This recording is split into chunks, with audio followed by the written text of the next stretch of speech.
Hello everyone, నేను మీ Kalyani. Welcome back to our channel Kalyani's family vlogs. ఈరోజు మీకు ఒక చాలా పాతకాలం రెసిపీ ఉలవ కాంతల్ని ఎలా ప్రిపేర్ చేసుకోవాలో చూపిస్తాను. ఇది ఎందుకు పాతకాలం రెసిపీ అన్నానంటే ఈ మధ్య కాలంలో దీన్ని ఎవరు ప్రిపేర్ చేయట్లేదు, తినట్లేదు. నేను ఎప్పుడో చిన్నప్పుడు మా నాన్నమ్మ అమ్మమ్మ వాళ్ళు ప్రిపేర్ చేస్తే తినేదాన్ని అనమాట. చాలా ఛానల్స్, యూట్యూబ్ ఛానల్స్ కూడాను సెర్చ్ చేశాను, కానీ నాకైతే ఈ రెసిపీ ఎక్కడ దొరకలేదు. అందుకని చెప్పి నేను మీ అందరికీ కూడా షేర్ చేయాలని వీడియో అయితే చేశాను. చూస్తున్నారు కదా, మనకి జనరల్గా ఉలవలు అంటే మనకి హెల్త్ పరంగా చాలా మంచిది, కానీ ఇప్పుడు అవి దొరకడం కూడా చాలా తక్కువైంది. వాటిని ఎలా వండుకోవాలి, ఏ పద్ధతిలో ఎలా చేసుకుని తినాలి, అవన్నీ కూడా చాలా వరకు చాలా మందికి తెలియదు అనమాట.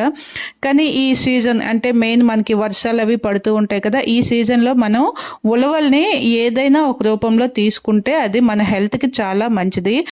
ఇప్పుడైతే రకరకాల స్నాక్ ఆప్షన్స్ ఉన్నాయి, కానీ అప్పుడు మన టైంలో మాత్రం అమ్మమ్మ నాన్నమ్మలు ఇంట్లో ఇటువంటివి ఏవో ప్రిపేర్ చేసి పెట్టేవారు. చక్కగా స్కూల్ నుంచి వచ్చి వాటినే తినేవాళ్ళం. ఇప్పుడైతే మరి ప్రాసెస్లోకి వెళ్ళిపోదామా. దీనికోసం ఇక్కడ నేను 4 కప్పుల బియ్యము అలాగే 1 కప్పు ఉలవలు తీసుకున్నాను అనమాట. ఇక్కడ వీటిని విడివిడిగా ఒక కడాయిలో డ్రై రోస్ట్ చేసుకోవాలి. అంటే మీడియం ఫ్లేమ్లో బియ్యం మంచి గోల్డెన్ కలర్ వచ్చే వరకు, అలాగే మంచి ఫ్లేవర్ వచ్చే వరకు ఫ్రై చేసుకొని పక్కకి తీసుకోవాలి. అలాగే ఉలవలు లేదా ఉలవ పప్పు దేన్నైనా తీసుకోవచ్చు. అలాగే దానిని కూడాను కళాయిలో వేసుకొని బాగా గోల్డెన్ కలర్ వచ్చి మంచి స్మెల్ వచ్చే వరకు ఫ్రై చేసుకొని అవి కొంచెం చల్లగా అయిన తర్వాత రెంటిని కలిపి ఇలా మెత్తగా మిక్సీ పట్టుకోవాలి. మిక్సీ పట్టుకునేటప్పుడు కొంచెం రవ్వగా కానీ అనిపిస్తే వాటిని జల్లించుకొని మెత్తని పిండిని అయితే మనం ప్రిపేర్ చేసుకోవాలి. ఇలా పిండిని ప్రిపేర్ చేసుకునే ముందు మనం ఇక్కడ 4 కప్పులు తీసుకున్నాం కదా, ఈ 4 కప్పులు అంటే 3 కప్పుల బియ్యము, 1 కప్పు ఉలవలు, టోటల్ 4 కప్పులు కదా. ఈ 4 కప్పులకి 3 కప్పులు లేదా ఇంకా స్వీట్నెస్ ఎక్కువ కావాలి అంటే 4 కప్పుల బెల్లం తీసుకుని నేను 4 కప్పుల బెల్లానికి 1 కప్పు నీళ్లు వేసి ఆ నీళ్ళని కొంచెం ఉప్పు వేసి బాగా మరిగించుకోవాలి. ఆ నీళ్లు కొంచెం బాగా మరిగిన తర్వాత మనం ముందుగా జల్లించి పెట్టుకున్నాం కదా పిండి, దానిని కలుపుకుంటూ వేసుకోవాలన్నమాట.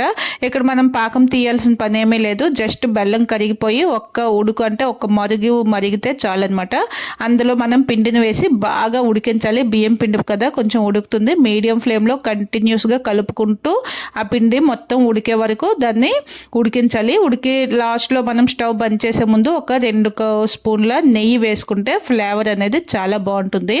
ఇక్కడ దీనికోసం చూస్తున్నారు కదా, పక్కన ఏదైనా ఒక మందంగా ఉండే క్లాత్ని ఇలా ఫోల్డ్ చేసి వేసుకోవాలి. కింద ఒక ఫోల్డ్ చేసిన క్లాత్ వేసుకున్న తర్వాత ఏదైనా మనం బెడ్షీట్ కానీ టవల్ కానీ ఏదైనా వేసుకోవచ్చు. పైన అలాగే కాటన్ది మరొక మంచి ఎటువంటి కలర్ అది రిలీజ్ అవుతున్న క్లాత్ కాకుండా మంచి వైట్ క్లాత్ కానీ కలర్ రాకపోయిన క్లాత్ కానీ ఏదైనా ఒకటి తడిపేసి, నేను వీడియోలో చూపించాను కదా అలా తడిపిన క్లాత్ని పైన వేసుకొని మనం ఉడికించి పెట్టుకున్న ఈ ముద్ద మొత్తాన్ని అందులోకి వేసేయాలన్నమాట. వేసిన తర్వాత అది కొంచెం చల్లగా అయిన తర్వాత చూస్తున్నారు కదా, దానిని కొంచెం వాటర్లో చేతిని తడుపుకుంటూ దాన్ని ఎలా ఈవెన్గా స్ప్రెడ్ చేసుకొని అది కొంచెం మనకి 1 ఇంచు మందం ఉండేలాగా చూసుకొని ఈవెన్గా స్ప్రెడ్ చేసుకొని అదే క్లాత్తో దాన్ని చుట్టూ కప్పేసి ఒక 30 మినిట్స్ పాటు దాన్ని అలా విడిచిపెట్టేస్తే అది ముద్ద బాగా చల్లగా అయిపోయి కొంచెం స్టిఫ్గా తయారవుతుంది. 30 మినిట్స్ తర్వాత క్లాత్ ఓపెన్ చేసి చూసాక చూస్తున్నారు కదా మనకి ఇలా నీట్గా కనిపిస్తుంది. వీటిని మనకి నచ్చిన షేప్లో స్క్వేర్ లేదా డైమండ్ షేప్లో కానీ కట్ చేసుకోవచ్చు. లేదా ఇలా ఏదైనా ఒక షార్ప్గా ఉండే గ్లాస్ తీసుకొని దాని అంచులకి కొంచెం ఆయిల్ని అప్లై చేసుకొని ఇలా మనం హాఫ్ మూన్ అంటే నెలవంకలు అంటాం కదా ఆ షేప్లో ఇలా నీట్గా కట్ చేసుకుంటే చూడడానికి కొంచెం నీట్గా అనిపిస్తాయి. తినేటప్పుడు కూడా ఇంట్రెస్టింగ్గా ఉంటుందని చెప్పి నేను ఎలా అయితే ప్రిపేర్ చేస్తున్నాను. చూస్తున్నారు కదా, ఇలా మనకి నచ్చిన షేప్లో వీటన్నింటినీ ఎలా ప్రిపేర్ చేసుకున్న తర్వాత ఏదైనా ఒక ప్యాన్ని బాగా వేడి చేసి కొంచెం నెయ్యి కానీ ఆయిల్ కానీ బాగా అప్లై చేసిన తర్వాత వీటిని 2 వైపులా కాల్చుకోవాలి తిప్పుకుంటూ. అంటే మనకి పై లేయరు క్రిస్పీగా వచ్చే వరకు కాల్చుకోవాలి. లేదా వీటిని మనం స్టోర్ చేసుకోవాలి అంటే ఒక 3-4 డేస్ వరకు స్టోర్ చేసుకుంటే కొంచెం అంత ఆయిల్ వేసుకుని వీటిని డీప్ ఫ్రై చేసుకోవాలి.